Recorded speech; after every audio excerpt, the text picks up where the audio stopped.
Hello दोस्तों, आपका बंधु क्लासेस में स्वागत है।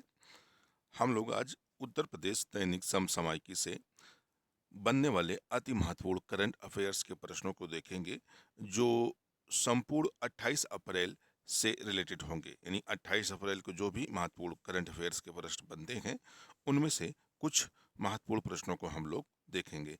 तो आइए बिना देरी किए हुए आज के सेशन का पहला प्रश्न देखते हैं।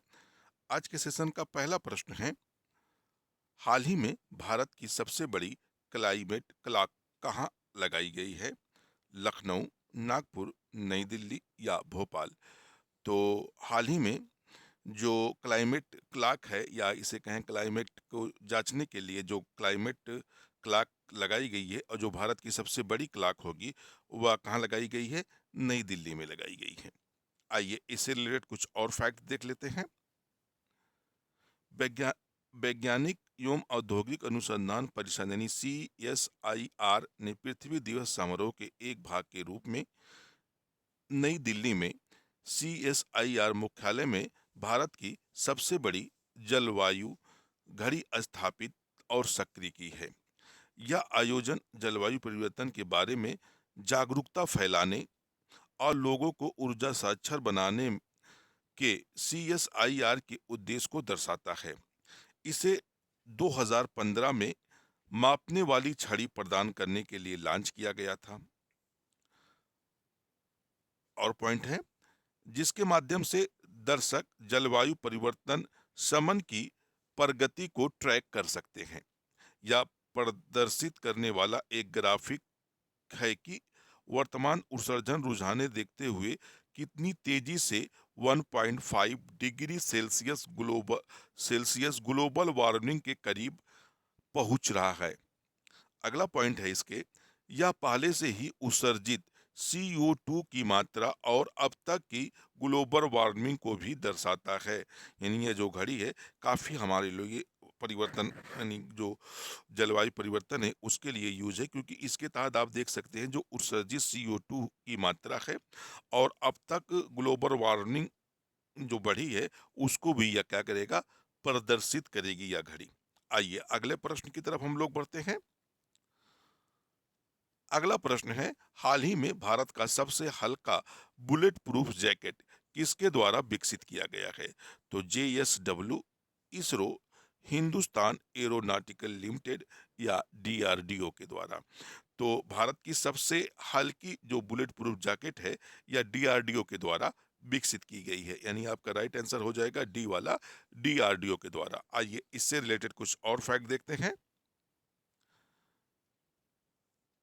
रक्षा अनुसंधान और विकास संगठन DRDO के रक्षा सामग्री तथा भंडारण अनुसंधान एवं विकास प्रतिष्ठान कानपुर ने BIS 17051 गोला बारूद स्तर 6 से सुरक्षा के लिए देश में सबसे हल्के बुलेट प्रूफ जैकेट को सफलतापूर्वक क्या किया है? विकसित किया है।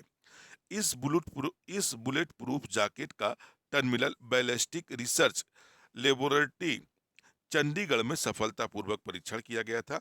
यानी इसका जो परीक्षण था वह कहाँ किया गया था? चंडीगढ़ में किया गया था। यह जैकेट एक नए डिजाइन दृष्टिकोण पर आधारित है, जहां प्रक्रियाओं के साथ नवीन सामग्री का उपयोग किया गया है। कुछ और पॉइंट देखते हैं। इस जैकेट का front high armour panel in conjunction with और स्टैंड अलोन डिजाइन दोनों में कई हिट्स को मात देता है। अर्नोनामिक रूप से डिजाइन किया गया फ्रंट HAP पॉलीमर बैंकिंग के साथ मोनोलिथिक सिरेमिक प्लेट से बना है। किससे बना है? तो मोनोलिथिक सिरेमिक प्लेट से बना है, जो ऑपरेशन के दौरान आसान और आराम को बढ़ाता है। किसको? आराम और आसान को भी यह जैकेट क्या करेगा? बढ़ाएगा। जो आर्मी जवान इसको पहनेंगे उसके लिए ये काफी यूजफुल होने वाला है। तो आइए अगला प्रश्न देखते हैं। अगला प्रश्न है, हाल ही में भारत की शीर्ष महिला टेबल टेनिस खिलाड़ी कौन बनी है? जया सिन्हा, श्रीजा अकुला, उन्नति हुड्डा या मेघना अहलावत। तो हाल ही में अभी भारत की महिला टेबल टेनिस खिलाड़ी शीर्ष का स्थान कौन हासिल किया है? तो श्रीजा अकुला जो है भारत की शीर्ष महिला टेबल टेनिस खिलाड़ी बन गई हैं। आइए इससे रिलेटेड कुछ और फैक्ट देखते हैं। 23 अप्रैल 2024 को जारी नवीनतम ITTF टेबल टेनिस विश्व रैंकिंग में सिरीजा अकुला एक स्थान का छलांग लगाते हुए विश्व रैंकिंग में 38वें स्थान पर पहुंच गई हैं।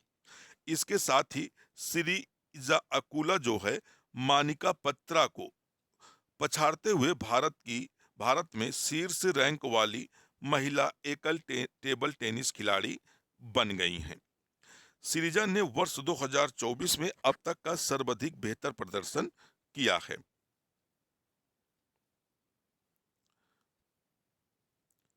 सिरिजा ने जनवरी और मार्च में क्रमशः WTT फील्डर कर्पर्स क्रिस्टी और WTT फील्डर बेरूत खिताब जीतने में कामयाब रहीं।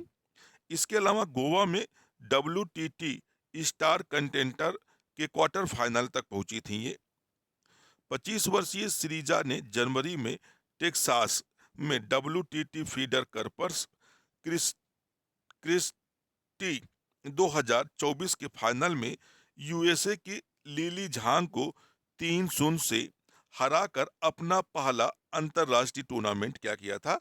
जीता था। आइए इससे अगला प्रश्न देखते हैं। अगला प्रश्न है, हाल ही में कौन अलीगढ़ मुस्लिम विश्वविद्यालय AMU की पहली महिला कुलपति नियुक्त हुई हैं?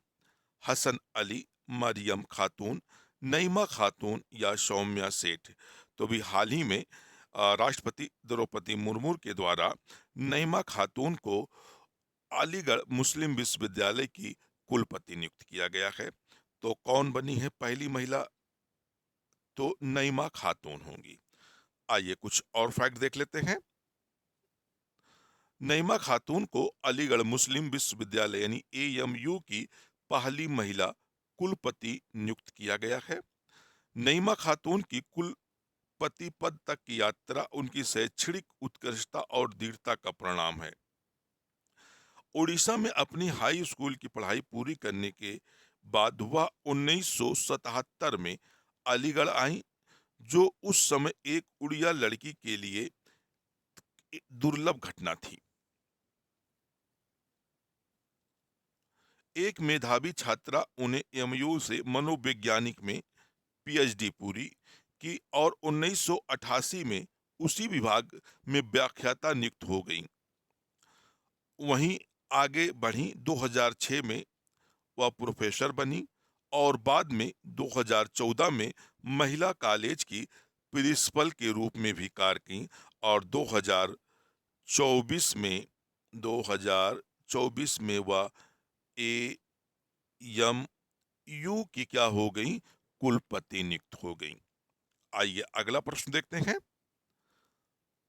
अगला प्रश्न है, हाल ही में कहा सबसे बड़ा मंदिर महोत्सव त्रिशूर पूरम 2024 मनाया गया? केरल, अरुणाचल प्रदेश, मध्य प्रदेश या गुजरात?